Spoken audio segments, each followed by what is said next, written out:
Esse mês a gente vai estar meditando na nossa comunidade sobre comunhão. O tema que eu escolhi para a gente ponderar é o que está projetado aí, amizade de verdade. Essa semana ocorreu-nos um caso de uma, eu vou chamar pseudo-amizade, que durava aí há décadas, mas que passaram por grandes tribulações. Me parece que essa amizade foi baseada em falcatruas, roubalheiras e coisa do gênero, onde um italiano e um amigo estão a ponto de se separar definitivamente. Uma verdadeira amizade, ela tem uma base sólida. Uma amizade, quando tudo vai bem, vai muito bem, né? Mas a hora que o negócio aperta, parece que apertou por esses dias, o que ocorreu? O italiano virou e falou que era uma pretensa religião aquilo, talvez uma seita.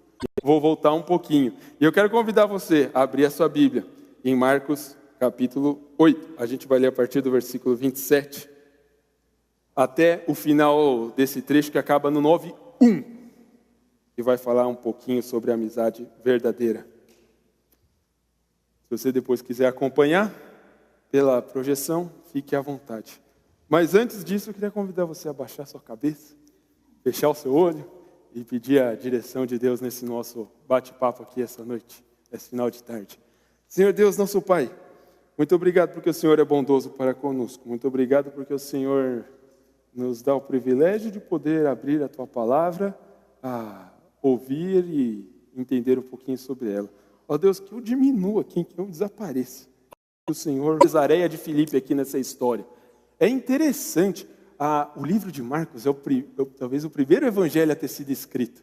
E ele é legal pegar os detalhes. Jesus olha, Jesus sente. Jesus é uma humanidade, uma pessoa que está se preocupando com aquele que está ao lado dele. Ele tem alguns detalhes significativos. Esse Cesareia de Filipe, fui dar uma olhada, né, para ver que história é essa. Cesareia era uma cidade onde havia um grande templo, um templo branco, bonitão.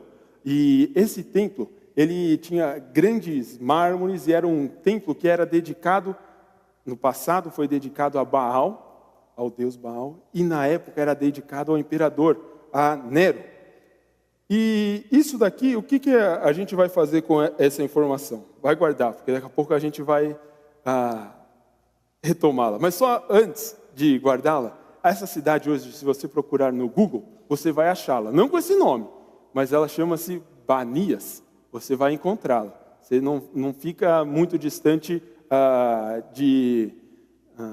do Mar da Galileia. Fica ali ao norte um pouco abaixo do Monte Hebron. Que tem bom, não vou entrar nisso daqui. Eu ia falar do orvalho do Monte Hebron, mas deixa para lá. Vai outro dia. Mas enfim, numa leitura inicial, que a gente bate o olho nesse texto, olhando para a resposta de Pedro aqui, parece que ele acerta em cheio, não é? Quem era Jesus? Ele responde de bate pronto. É o Messias. Tu és o Cristo ungido. Beleza, né? Parece que sim. Mas olha só o versículo que segue. Mas Jesus os advertiu de que não falasse a ninguém a esse respeito. Jesus vira para Pedro, para os discípulos, e fala, não conta isso para ninguém não. A hora que eu me deparei com isso no nosso grupo lá, falei, caramba, mas que coisa, por que ele fala isso? A minha Bíblia aqui é meio, talvez você possa achar meio teen, mas me ajuda, eu faço bem colorido aqui, então talvez você não vá ver, mas essa parte que não fale para ninguém está em amarelo. Então eu vou fazer de conta que eu decorei um monte de texto bíblico aqui. Ó. Olha só, capítulo 1, no versículo 40, Jesus cura um leproso, do 40 ao 43. E no 44, se você quiser acompanhar comigo, está escrito assim, não conte isso a ninguém. Caramba, que coisa. Segue mais um pouco. Depois no capítulo 3, Jesus cura multidões, ali a partir do versículo 9. E no 12 ele fala, não revele quem eu sou, não conta para ninguém quem eu sou. Ele fez um milagre, fez outro milagre, está acompanhando, né? Agora aqui, ó, capítulo 5, Jesus vai curar a filha de Jairo, no capítulo 5 de Marcos. Ele cura. Jairo era um grande representante da sinagoga. E depois que ele a cura, ele vai falar ali no versículo 43. Não conte isso a ninguém. Mais uma vez, quer ver comigo? No capítulo 7, a partir do 31, ele vai curar, é legal essa cura aqui, né? De um surdo e de um mudo. Jesus, depois vale a pena ler o livro de Marcos, é interessante. Ele no versículo 36 vira e repete. Não conte isso a ninguém. Caramba, por que Jesus não queria que contasse? Ele está fazendo um monte de milagre. Pedro virou para ele e falou, você é o Messias, você é o Cristo. Por que não conta isso para ninguém? Será que era um marketing às avessas? Não conta para ninguém, hein? Mas na verdade ele quer que a fofoca espalhe. Será que era isso, alguma coisa assim? Me parece que não. Sabe, Jesus, ele é o Messias. Ele é a pessoa que faz o milagre. Mas Jesus não é um curandeiro. Jesus não é o cara que fica fazendo um monte de milagre. Não, essa não é a principal atribuição de Jesus. Não é mesmo. E aqui, por que quando Pedro fala, tu és o Cristo, ele fala para não contar para ninguém? Vamos descobrir? Vamos pensar um pouco. O grande rei de Israel, do povo judeu, quem foi? Davi. O grande Davi, que escreveu um monte de salmos, né? Quando a gente lê as histórias lá de Davi, em 1 e 2 Samuel, do grande rei Davi, talvez você se lembre uma. Davi matou seus milhares, Saul matou seus milhares, mas Davi matou seus 10 milhares. Você lembra talvez disso? Davi foi um rei poderoso, um rei de guerra, de conquistas. O povo judeu esperava algo semelhante. Aonde que a gente vai entender o que é Messias? É olhando no período um pouco antes de Pedro. Isso aconteceu num período entre os testamentos da Bíblia. Apareceram alguns livros chamados apocalípticos, como Enoque, Baruque, e eles nos contam o que os judeus esperavam de verdade, o que era o verdadeiro, o que era o Messias para eles. Observa aqui comigo o que era o Messias na mente dos judeus, na mente de Pedro, quando ele responde, o Senhor é o Cristo. Olha só o que está na mente dele. Antes da vinda do Messias, eles esperavam que viria uma grande tribulação. Eles imaginavam que teria um precursor, e esse precursor seria Elias. E seria um arauto também. Bom, depois da vinda desse arauto, chegaria o Messias, e ele ia colocar ordem no mundo. Aquele que era um caos, ele ia organizar. Diante dessa ordem, uma rebelião de nações ficariam atuantes. Isso é o que aconteceria. Diante dessa rebelião, esse Messias, esse rei, lembra que o que estava na cabeça deles era Davi. Era o reizão forte, que ia acabar, aniquilar com as outras nações. Então o que ele ia fazer? Destruir os inimigos. Era isso que estava na mente deles. Aí viria uma renovação de Jerusalém. Eles imaginavam que uma Jerusalém iria descer, iria vir, instaurar uma nova Jerusalém. Diante disso, dessa nova Jerusalém, todo o povo judeu se voltaria para lá. Todo o povo entraria novamente e voltaria para Jerusalém. A Palestina seria o centro do mundo. E a partir disso, seria uma era de paz e bondade. Isso era o que estava na mente do povo judeu. Isso era o que estava na mente de Pedro. Esse era o Messias que ele estava falando. Jesus não era esse Messias. Jesus não veio fazer isso, não. Por isso que Jesus fala, olha, não conta isso para ninguém, não. Não conta, não fala isso. Agora que a gente observou todas essas questões, a gente pode imaginar e lembrar por que para Jesus era necessário reeducar, alinhar novamente o que os discípulos entendiam sobre Messias.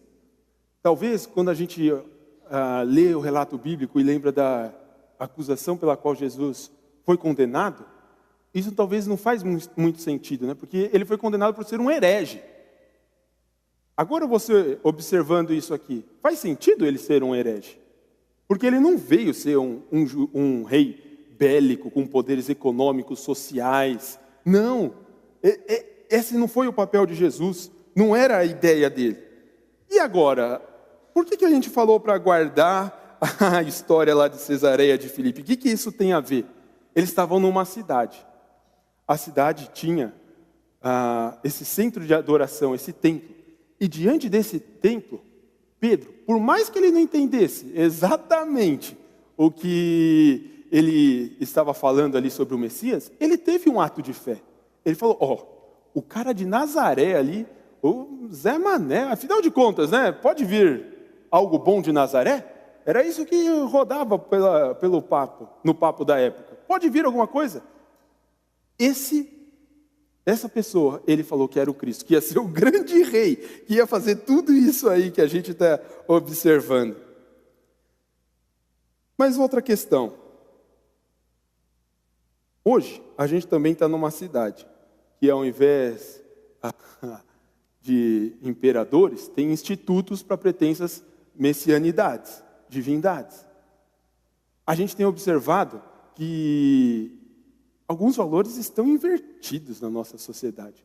Não faz muito tempo, no Museu de Arte Contemporânea, a pornografia, pedofilia, zoofilia eram estimuladas.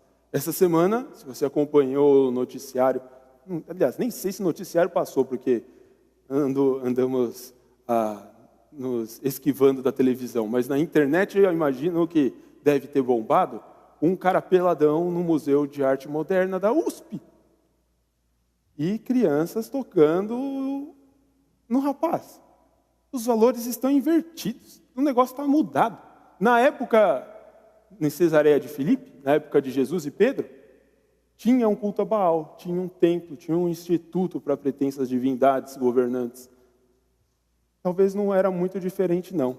Só que na cabeça de Pedro, onde eu quero chegar com isso? Que na cabeça de Pedro e dos discípulos, eles estavam esperando uma renovação por um grande rei, por um poderoso, por um governante, por um presidente. Eles estavam pensando que talvez o Temer ia resolver tudo, ou, não sei, o Bolsonaro. Não, o Dória, nada disso resolve. Não tem resolução. O que resolve, o que dá jeito nessa bagunça, o que dava jeito naquela Cesareia de Filipe, era o Messias, era Cristo, era o Evangelho. E é isso que Jesus vai falar aqui na frente, daqui para frente. É isso que ele vai mostrar, como uma verdadeira amizade resolve isso. E presta atenção, olha só quem era o verdadeiro Messias. Então Jesus começou a lhes ensinar que era necessário que o Filho do Homem sofresse muitas coisas, fosse rejeitado pelos líderes do povo, pelos principais sacerdotes, pelos mestres da lei. Ele seria morto, mas 3 dias depois ressuscitaria. E olha só, Jesus acabou de falar tudo isso. Enquanto ele falava com os seus discípulos, Pedro, Jesus, chega aqui de lado. O que você está falando? Por que você está dizendo tais coisas? O que aconteceu com você, Jesus? O que passa pela sua cabeça? Jesus se vira. É legal, Marcos, né? Ele olha nos olhos, mas eu fico imaginando, Jesus olhando no olho, não estava olhando lá para o nada. Ele olha para os seus discípulos e vira para Pedro: afasta-se de mim, Satanás, sai daqui, coisa ruim, disse ele. Você considera apenas as coisas do ponto de vista humano e não da perspectiva de Deus. Ser o Messias, não era aquilo que os judeus imaginavam, não era aquele grande, poderoso rei que ia com a política colocar ordem no mundo. Não era isso não. O verdadeiro Messias, ele ia sofrer, ser rejeitado, morto e ressuscitado. Esse é o verdadeiro Messias. Esse é o verdadeiro Messias. Agora a gente fica imaginando.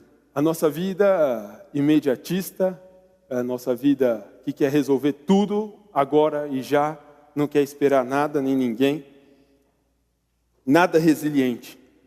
A gente não gosta muito de sofrer e sentir dor.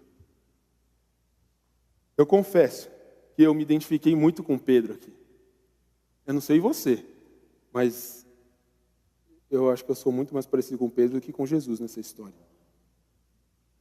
Sabe por quê? Não faz muito tempo,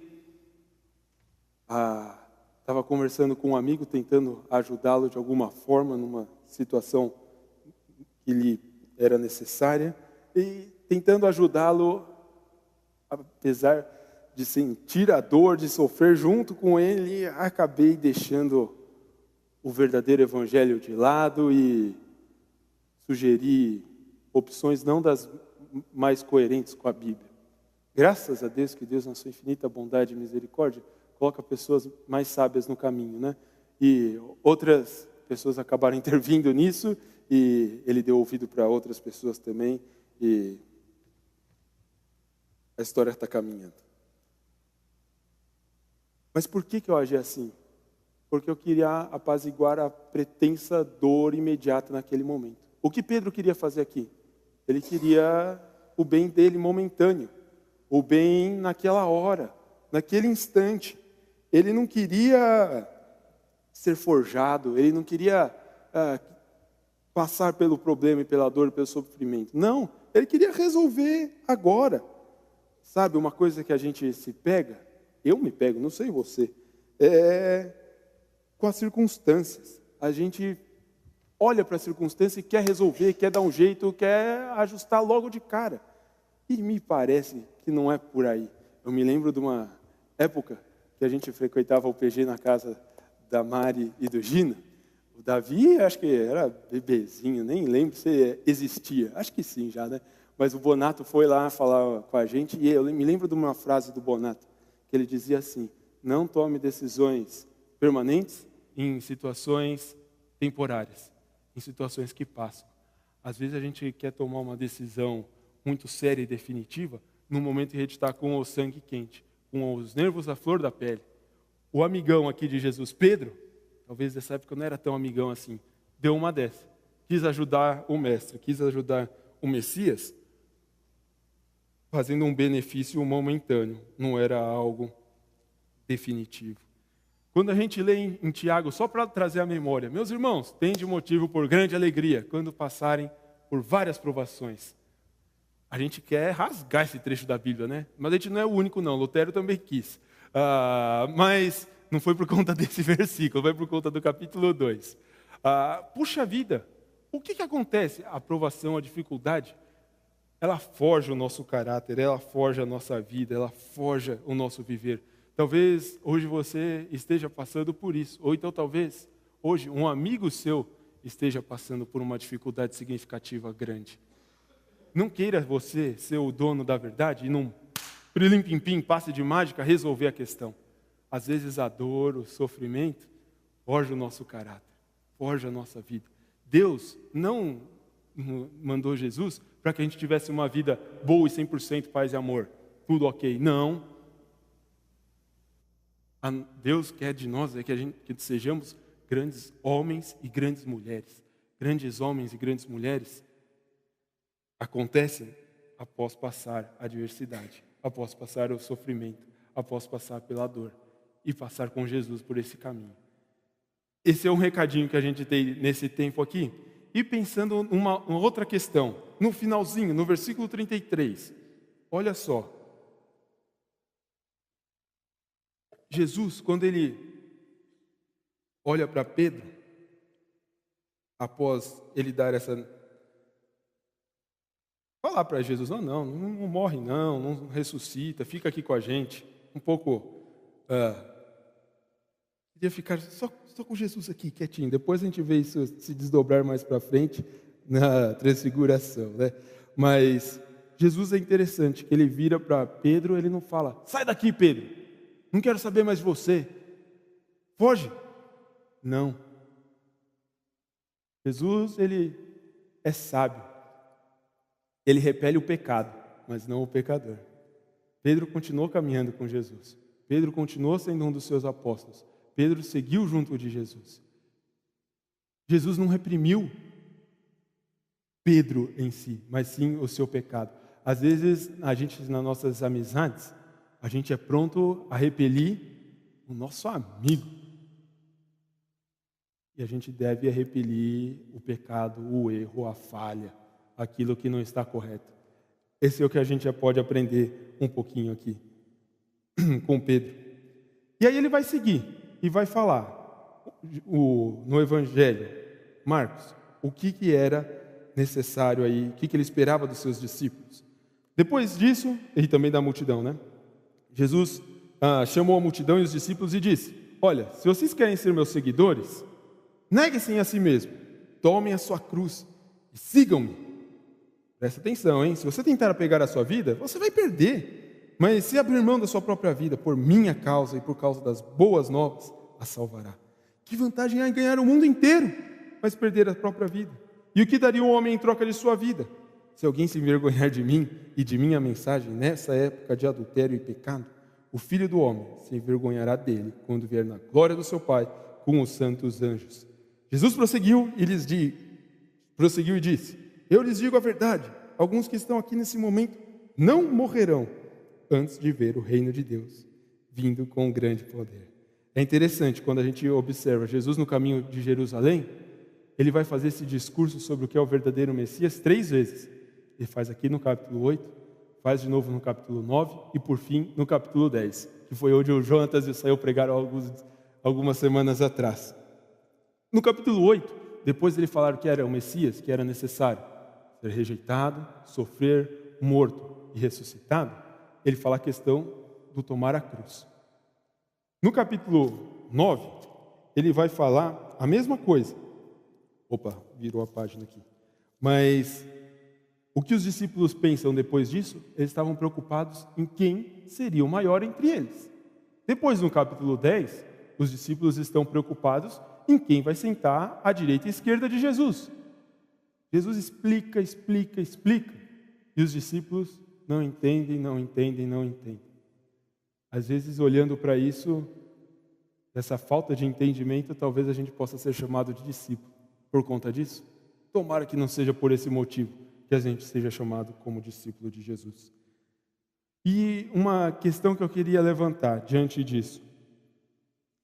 Ao observar esse texto agora, essa parte dos 3 capítulos, né? O que ocupava a mente dos discípulos? Era a primazia, era estar lá do lado de Jesus, era desfrutar das bênçãos de Jesus, das coisas boas. Mas eles se esqueceram do negar a si mesmo, do tomar a cruz e seguir a Jesus.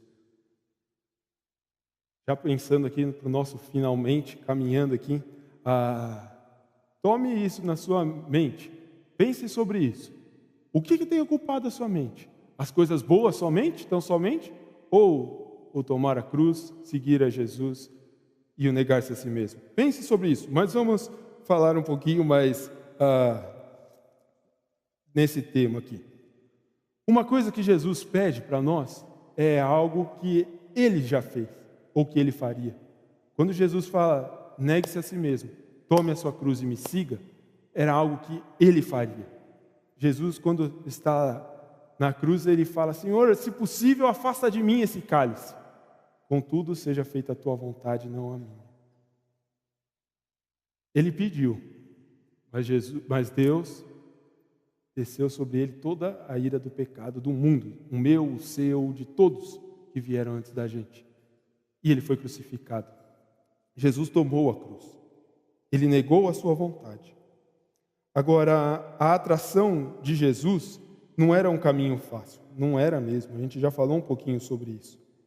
Não adianta a gente querer simplesmente ter uma vida de facilidade. Jesus nos chama a um negar-se, né? A um não ao comodismo, ao conforto, muitas vezes ao egoísmo, às nossas opiniões próprias. Sabe por quê? Porque às vezes um mal aparente, um mal momentâneo, é necessário que a gente passe para que a gente possa ser forjado e ser melhorado, ser um grande homem e uma grande mulher de verdade. O caminho do verdadeiro discípulo é aquele que tem Jesus como prioridade. O verdadeiro discípulo está disposto a negar a si mesmo, a tomar a sua cruz e seguir a Jesus.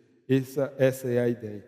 E seguindo nisso, essa questão da gente abrir mão, às vezes eu fico impressionado que sequer nos nossos relacionamentos mais horizontais a gente é capaz de fazer isso, né? Às vezes marido e mulher, às vezes pais e filhos, chefes e subordinados. Puxa vida, quando a gente está disposto a abrir mão para que uma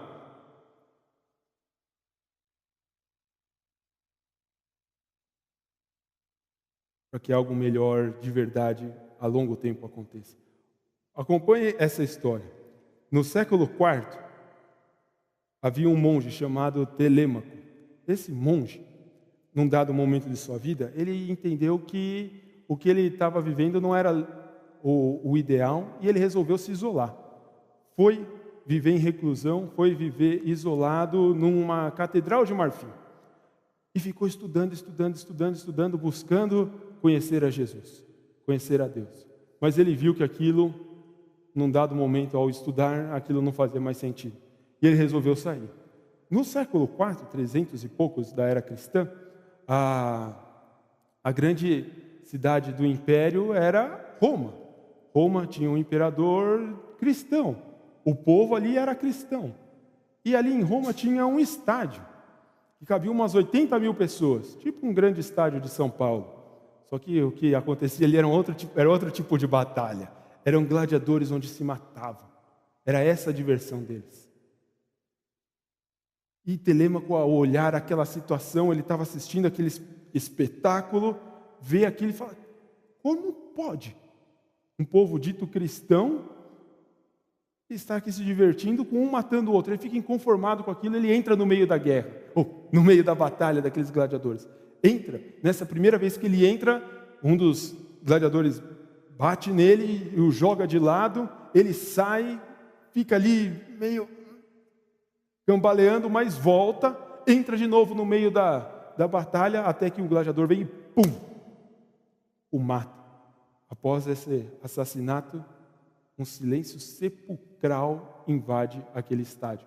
Quem já foi em estádio, quem não é torcedor de televisão, sabe que uma das poucas coisas que acontece no estádio é o silêncio. É difícil. Ainda mais se você está do lado da Independente, ali na torcida que canta de verdade, vibra, o time que apoia o tempo todo, não tem silêncio. Mas naquele momento, o silêncio pairou. Às vezes, o dar a vida é nesse sentido. Telêmaco deu a sua vida. Para a gente pensar.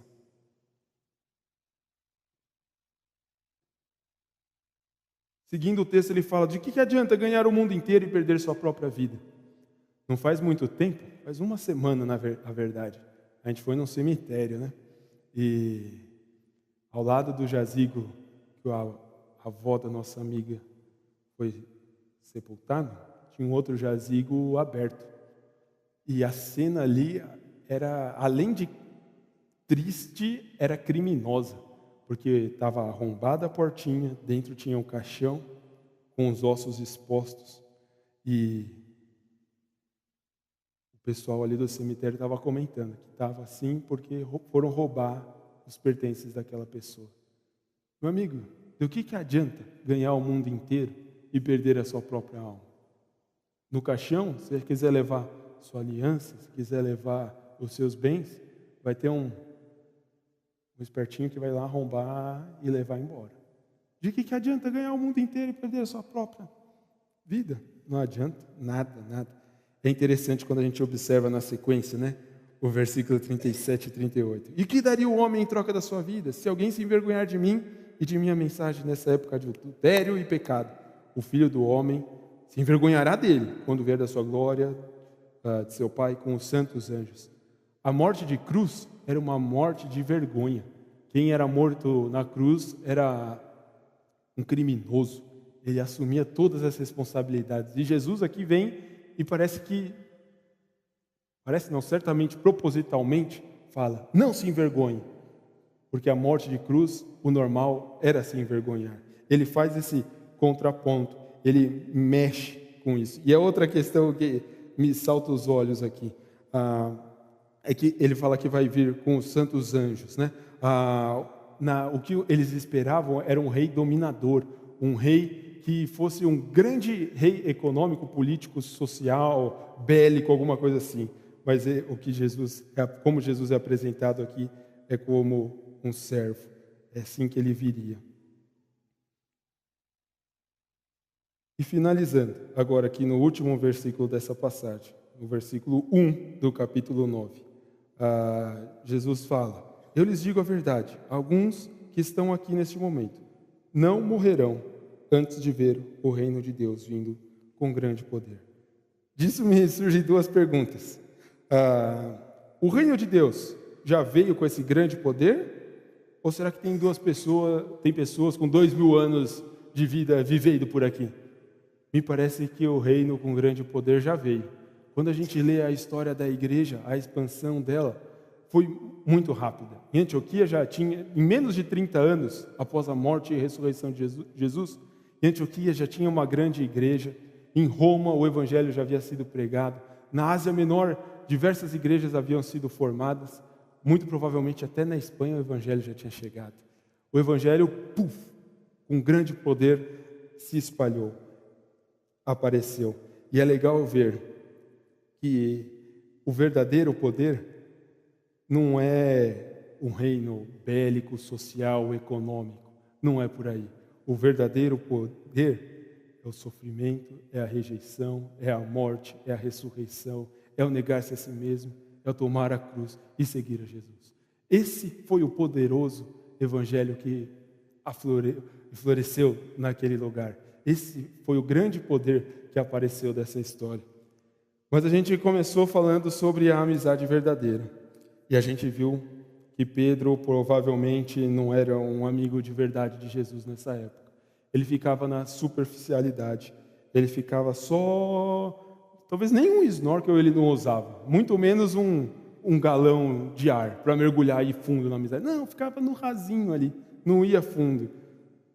E sabe, uma coisa que me deixa intrigado hoje em dia é que as nossas relações são pautadas pela superficialidade.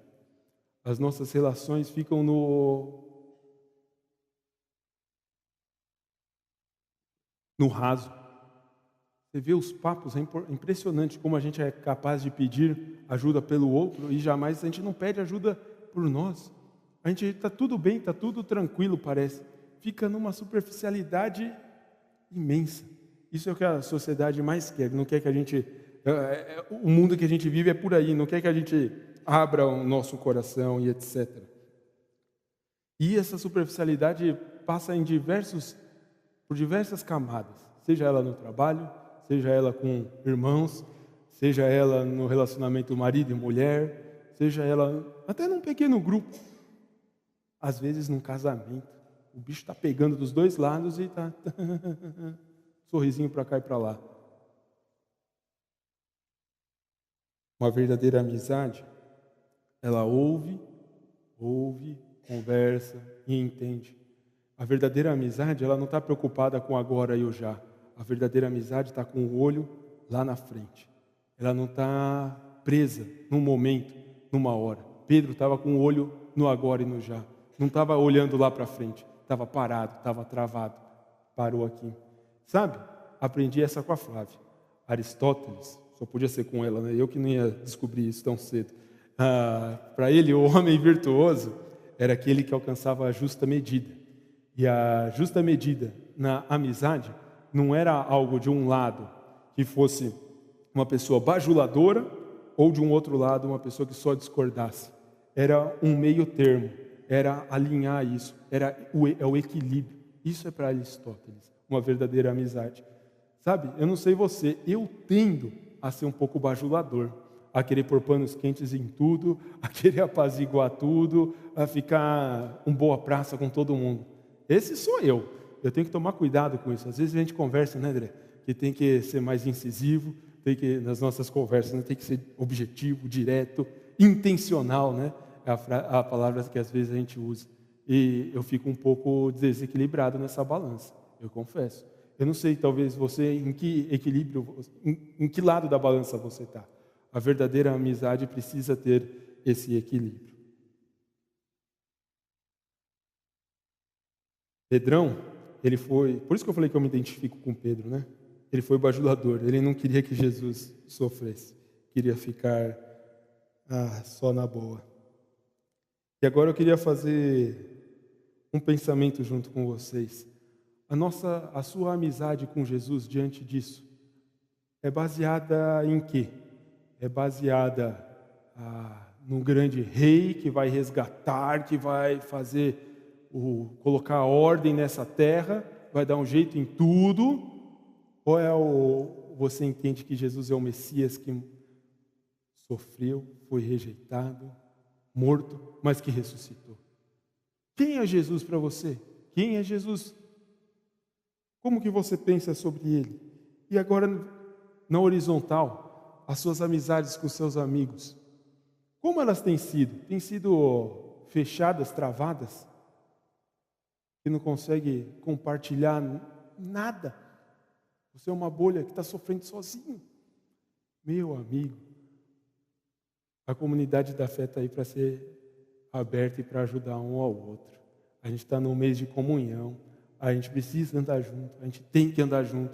Se a gente não vive de maneira comunitária, meu amigo, não faz muito sentido. E por isso eu quero deixar 2 convites finais, para que você pense na sua amizade vertical primeiro, com Jesus. Como ela tem sido? Será que precisa reconectar, reconsiderar, realinhar essa amizade? Ou talvez você nem o conheça como um verdadeiro Messias que sofreu, foi rejeitado, morto, mas ressuscitou por você. Esse é o verdadeiro Messias. Esse é o poder do Evangelho. E por fim, agora, uma amizade de verdade, ela vai além da felicidade momentânea. A amizade de verdade, ela celebra quando a gente vê o amigo que está grávido do 3º filho, que a gente descobre hoje, mas às vezes a gente passa também por um período de dor e a gente sofre, vai no cemitério junto com quem precisa. A verdadeira amizade está aí, em alinhar essas duas coisas, a viver tanto nos momentos bons quanto nos momentos ruins. Então, para a gente terminar, eu queria deixar uma pequena meditaçãozinha para você guardar no seu coração. Que Jesus seja a prioridade na sua vida, que a gente possa viver em comunidade de verdade, para uma cidade melhor, para um país melhor, para uma revolução, não de grande poder, mas bélico, social, econômico, mas de grande poder do Evangelho. Que a sua vida, que a minha vida, seja uma vida equilibrada, com uma verdadeira amizade com Jesus primeiro e depois um com os outros. Amém? Deus abençoe.